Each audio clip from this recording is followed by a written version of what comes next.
Mezopotamya'nın kavurucu güneşi altında tozlu bir sokakta yürüyen bir Sümerli olduğunu düşün.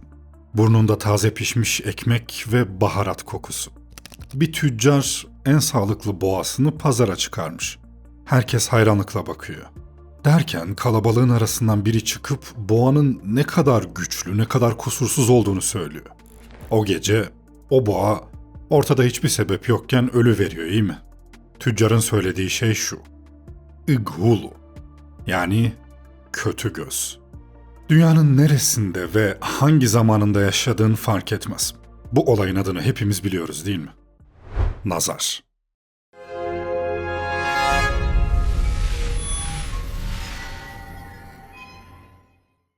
Nazar, insanlık tarihinin en eski, en köklü ve en dirençli korkusudur. Bu bir coğrafya meselesi değil, bir genetik kod meselesi. Sümer, Babil, Mısır, Hitit, Roma, Aztek, birbirinden binlerce kilometre uzak, birbirinin varlığından habersiz medeniyetler, çok benzer mefhumlardan korkuyordu. Kötücül bir bakışın bir hayatı etkileyebileceğine dair o ilkel inanç. Sümer tabletlerine baktığımızda çivi yazısıyla kazınmış dualar, tılsımlar, korunma yöntemleri görebiliyoruz. Hepsi tek bir merkeze çıkıyor. Gözden gelen o görünmeyen ok. Onlar için bu bir doğa olayıydı.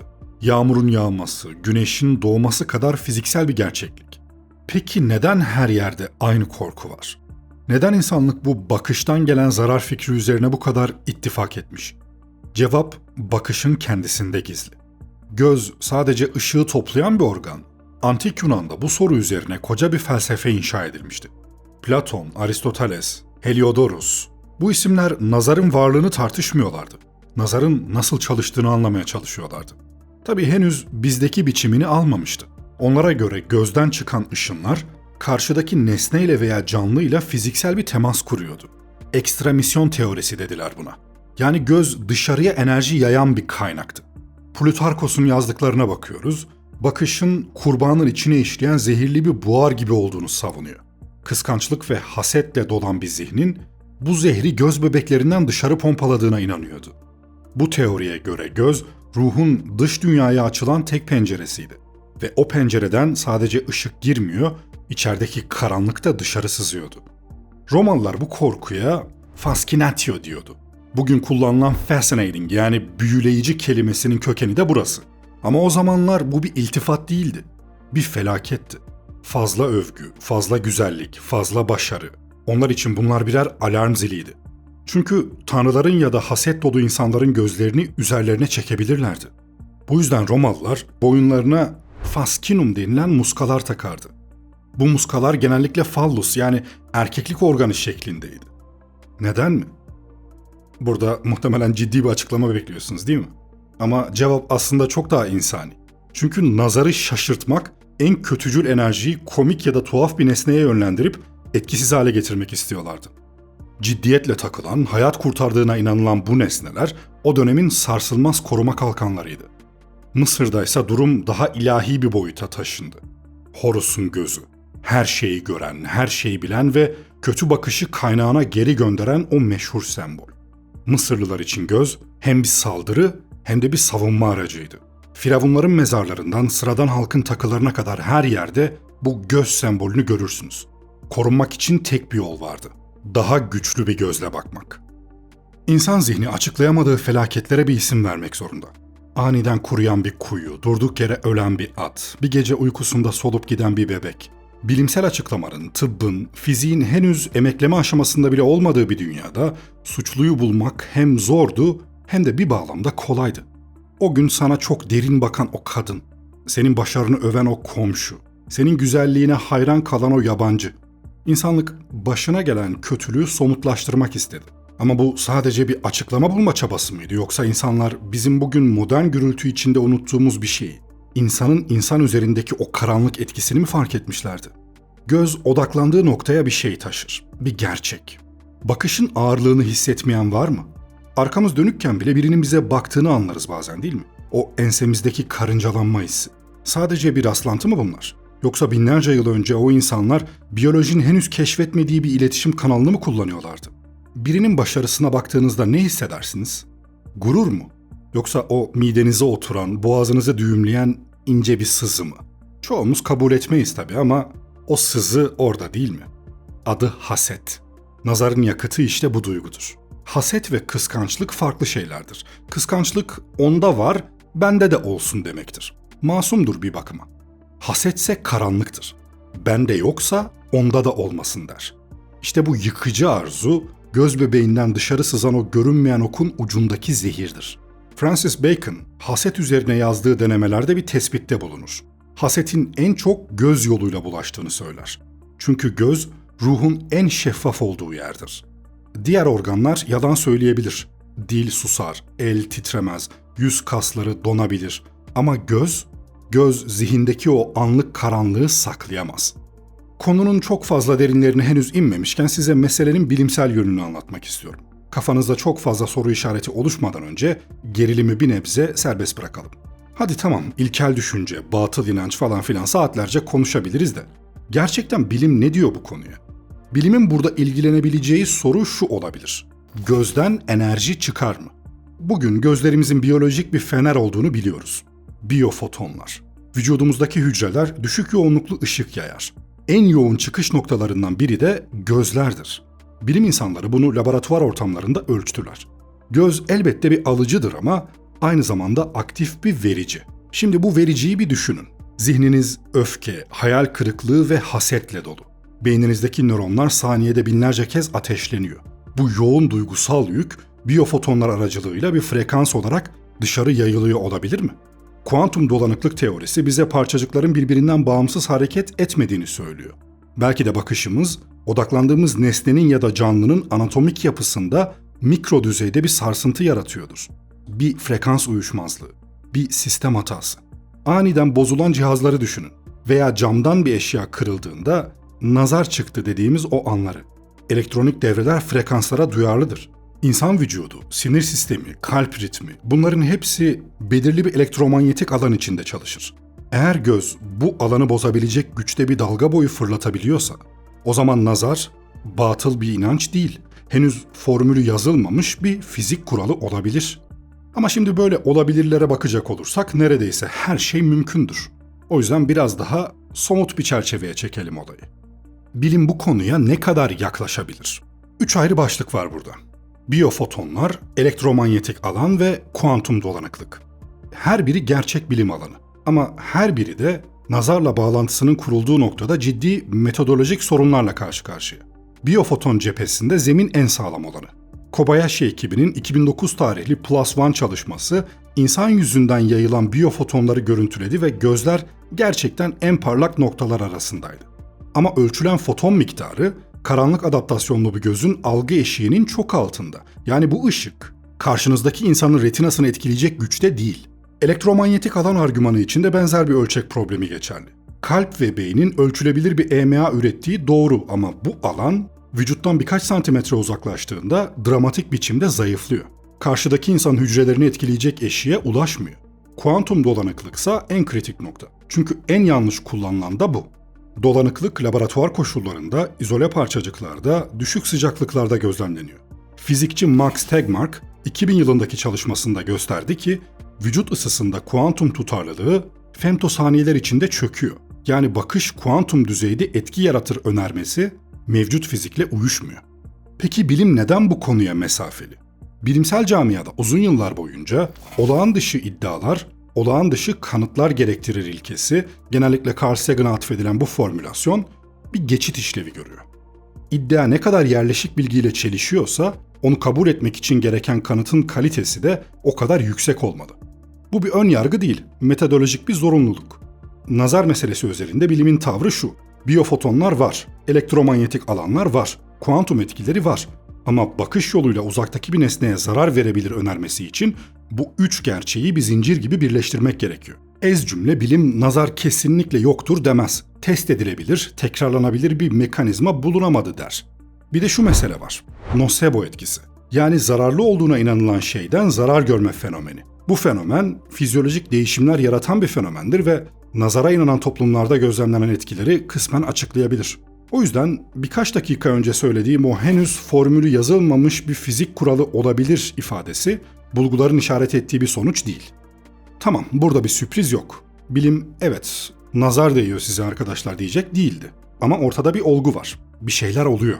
Bunu bir şekilde açıklamamız lazım. Sosyolojik açıdan baktığımızda nazar toplumun kendi kendini dengeleme mekanizmasıdır. Çok zengin olan, çok güzel olan ya da çok başarılı olan kişi toplumun geride kalanı için bir tehdittir bir bakıma. Adaletsizlik hissini tetikler. Nazar korkusu bireyi bu fazlalıklarını saklamaya iter. Gerçi siz şimdi diyeceksiniz ki günümüzde tam tersi oluyor ama genelde böyledir. Mütevazı olmaya zorlanırız, göze batmamaya çalışırız. Neden? Çünkü bakışların ağırlığı altında ezilmek istemeyiz. Bu bir sosyal kontrol mekanizması. Nazar değer korkusuyla evini, arabasını, mutluluğunu saklayan insan aslında toplumsal huzurunu korumaya çalışıyor. Haset edenlerin öfkesini üzerine çekmemeye çalışıyor. Gizli bir anlaşma gibi yani. Ben göstermeyeyim, sen de haset etme. Ama bu koruma çabası bizi bir yandan da başka bir yere götürüyor. Sembollere. O meşhur mavi cam parçasına. Nazar boncuğu. Neden mavi? Neden göz şeklinde? O zaman geldik mi meselenin asıl kaynağına? Yani işin dini, ezoterik boyutuna. Antik çağlardan beri inanç şuydu. Kötü enerjiye aynı türden bir cevap vermelisin. Çivi çiviyi söker mantığı. Mavi renk gökyüzünün ve tanrısal gücün rengidir. Aynı zamanda Mezopotamya'da nadir bulunan bir göz rengidir. Yabancıdır, dikkat çekicidir. Nazarı kendine çeker. Buradaki mantık basitti. O kötücül bakış kişiye ulaşmadan önce aradaki o parlak mavi tuhaf nesneye takılır. Enerji orada emilir ya da oradan geri yansır. Kolektif zihnimiz o nesneye koruyucu bir misyon yüklemiştir. O cam parçası artık bir paratonerdir. Nazar kelimesi Arapça bakmak, gözetlemek anlamına gelen nazır kökünden geliyor. Aynı kökten nazara yani baktı, manzara yani bakılan yer ve nazariye yani bakış açısı gibi kelimeler var. Kavramın kendisi İslam öncesi Arap dünyasında zaten yerleşikti. Cahiliye döneminde güçlü, kıskanç ya da hayranlıkla dolu bir bakışın insana, hayvana ve mala zarar verebileceğine inanılıyordu. Kavramın kültürel tarihi İslam'dan çok önceye uzanıyor. Cahiliye dönemi Arap toplumlarında yani İslam öncesi dönemde nazar inancı yaygın bir kabuldü. Savaşçıların atları, tüccarların develeri, annelerin bebekleri başkalarının bakışlarından korunulmaya çalışılırdı. Bu inanç coğrafi olarak da son derece geniş bir alana yayılmıştı. Mezopotamya tabletlerinde, eski Mısır papirüslerinde ve Yunan-Roma yazılarında benzer korku izleri bulunuyor. İslam bu köklü inanç karşısında ikircikli bir tutum benimsedi. Ne tamamen reddetti ne de doğrudan kutsal bir statüye yükseltti. Kur'an'da nazarı açıkça tanımlayan bir ayet yok. Ama Kalem suresinin 51. ayeti erken dönemden itibaren bu tartışmanın merkezine oturdu. Ayet şöyle: İnkar edenler zikri işittiklerinde neredeyse seni gözleriyle yıkacaklardı. İbn Kesir, Taberi, Kurtubi gibi klasik müfessirlerin büyük çoğunluğu bu ifadeyi nazarın Kur'ani bir teyidi olarak okudu. Ayetin bağlamı esas itibariyle Hazreti Peygamber'e yönelik düşmanlıkla ilgili olsa da gözleriyle devirme metaforu nazar inancıyla öylesine örtüşüyordu ki tasvir geleneği bu iki anlam katmanını çoğunlukla iç içe bıraktı. Ayetlerin nüzul sebepleri vardır yani iniş nedenleri. Bu ayetin iniş sebebiyle ilgili klasik tefsir kaynaklarında birkaç rivayet aktarılıyor. En yaygın anlatı şu: Kureyş kabilesi içinde bazı kişiler, özellikle nazarlarıyla ün yapmış adamlar, Hazreti Peygamber'e baktıklarında onu etkileyip düşürebileceklerine ya da en azından peygamberlik görevinden alıkoyabileceklerine inanıyordu. Rivayete göre bu adamlardan biri yanına çıkıp ona uzun ve yoğun biçimde baktı. Amaç zayıf düşmüş bir bedene nazar isabet ettirip onu işlevsiz bırakmaktı. Ayetin bu olay üzerine indiği söyleniyor. Hadis literatüründe konu çok daha doğrudan ele alınıyor. Sahih-i Müslim'de İbn Abbas'tan rivayet edilen bir hadiste Peygamber şöyle buyuruyor: Göz değmesi gerçektir, haktır. Aynı hadiste şu da ekleniyor: Eğer herhangi bir şey kaderi geçseydi göz değmesi geçerdi. Bu ifade, özellikle ikinci cümle, İslam alimlerinin yüzyıllar boyunca tartıştığı bir paradoks doğurdu. Eğer her şey Allah'ın takdiriyle gerçekleşiyorsa, nazarın ekstra bir zarar verme kapasitesi nasıl açıklanacak? Büyük çoğunluk şu formülle uzlaştı: Nazar, Allah'ın yarattığı doğal bir sebep-sonuç ilişkisidir. Tıpkı ateşin yakması gibi zarar verir ama Allah'ın izninin dışında değildir. Yusuf suresinde Yakup peygamberin oğullarına şehre tek kapıdan girmeyin, ayrı ayrı kapılardan girin demesi de bazı müfessirlerce kalabalıkların dikkatini çekmeme yani nazardan kaçınma tavsiyesi olarak yorumlandı. Fıkıh ve kalem geleneği içinde nazar hiçbir zaman tam anlamıyla oturmuş bir pozisyon edinemedi. Bir uçta Zahiriler ve bazı Hanbeli alimler nazarı hadislere dayanarak doğrudan kabul etti. Diğer uçta özellikle kelam geleneğinden gelen bazı alimler inancın putperest kökenlerine ve tevekkülle çelişme riskine dikkat çekti. Ortadaysa büyük çoğunluk şunu söyledi: nazarın gerçekliğine inanmak hadislerle sabittir ama ondan aşırı korkmak, her hastalığı ve felaketi ona bağlamak, büyü ve muska gibi araçlara başvurmak İslam'ın ruhuna aykırıdır. Nazar Yahudilikte ayn hara olarak geçer. Kötü gözden kaçınmak için dualar edilir, isimler değiştirilir, çocukların üzerine takılar asılır. Hristiyanlıkta da benzer izler sürülebilir. İncil'de Matta bölümünde gözün kötüyse bütün vücudun karanlıkta kalır denir. Dinler binlerce yıl öncesinden bugün modern psikolojinin projeksiyon dediği şeyi tanımlamışlardı. İçindeki karanlığın dışarıya yansıtılmasını yani. Yunan mitolojisinde bakışın öldürücü gücü en dramatik biçimini Medusa'da buluyor. Yılan saçlı bu Gorgon'a bakan herkes taşa dönüşüyor.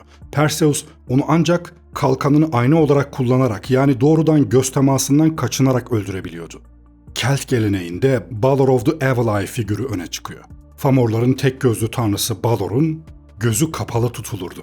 Açıldığında baktığı her şeyi mahvedeceğine inanılırdı. Hint mitolojisinde Shiva'nın 3. gözü benzer bir çift değerlilik taşıyordu. Hem bilgeliğin kaynağı hem de açıldığında her şeyi yakıp kül eden bir ateş. Tüm bu anlatılarda dikkat çekici olan bakışın bir güç transferi aracılığı olarak konumlanması.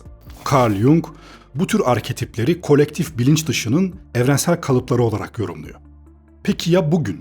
Modern, rasyonel bilimle donatılmış insan gerçekten bu korkudan kurtuldu mu? Sokağa çıkın, en pahalı sitelerin kapılarına, lüks araçların dikiz aynalarına, plazalardaki çalışma masalarına bakın. O küçük mavi cam parçasını mutlaka bir yerde göreceksiniz. Neden hala çocuğunun fotoğrafını paylaşırken yüzünü bir emojiyle kapatan binlerce insan var? Çünkü biz sosyal varlıklarız. Birinin bize bakması, bizi fark etmesi, hakkımızda bir hüküm vermesi, bunlar bizi biyolojik düzeyde etkiliyor. Günümüzde nazar sosyal baskının fiziksel yansımasıdır. Eskiler bunu gözden gelen zehir olarak tanımladı. Biz bugün sosyal anksiyete diyoruz. Ama kök aynı. Bir başkasının zihnindeki bizimle ilgili imajın bizim üzerimizdeki yıkıcı gücü. Videomu beğendiyseniz bir adet beğeni bırakmayı, hala abone değilseniz kanalıma abone olmayı ve yorumlarınızı benimle paylaşmayı ihmal etmeyin lütfen. Ben Shock Voice. Bir sonraki videomda görüşmek üzere. Kendinize iyi bakın, hoşça kalın.